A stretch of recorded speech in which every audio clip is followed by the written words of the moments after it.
రాష్ట్ర ప్రణాళిక సంఘం ఉపాధ్యక్షులు జిల్లెల చిన్నారెడ్డి గారు, national AIPC member, state AIPC coordinator doctor Jillela Aditya Reddy గారి ఆదేశాల మేరకు మహమ్మద్ హుస్సేన్ పల్లి గ్రామంలో ప్రచారం నిర్వహించిన కాంగ్రెస్ నాయకులు ఎం దేవన్న యాదవ్ వనపర్తి జిల్లా సోషల్ మీడియా కన్వీనర్ మండల ఎస్సీ సెల్ అధ్యక్షులు పి యాదగిరి మహమ్మద్ హుస్సేన్ పల్లి 27 బూత్లో ఇంటింటికి ప్రచారం చేస్తూ నాగర్ కర్నూల్ పార్లమెంట్ నియోజకవర్గ కాంగ్రెస్ పార్టీ అభ్యర్థి డాక్టర్ మల్లు రవి గారి గెలుపుకై ఇంటికి ప్రచార కార్యక్రమం నిర్వహించడం జరిగింది.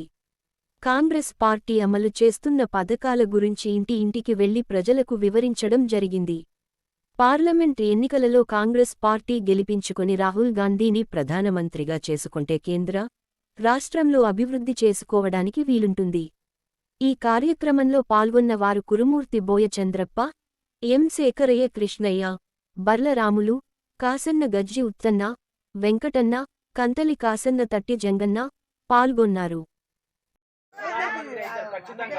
మనకు దేశంలో రాహుల్ గాంధీ గారు ప్రధాని అవుతాడు, రాష్ట్రంలో ముఖ్యమంత్రి రేవంత్ రెడ్డి గారు ఉంటారు, వీళ్ళిద్దరు ఉంటారు. కాబట్టి దేశంలో ప్రధానమంత్రి రాహుల్ గాంధీ అయితే ఈడ రేవంత్ రెడ్డి గారికి అనుకూలంగా ఉంటది. మనం అనుకున్న పనులు అన్ని నిర్వర్తిస్తారు. ఈరోజు ఉపాధి కూడా వెళ్తున్నారు కదా జనాలందరూ.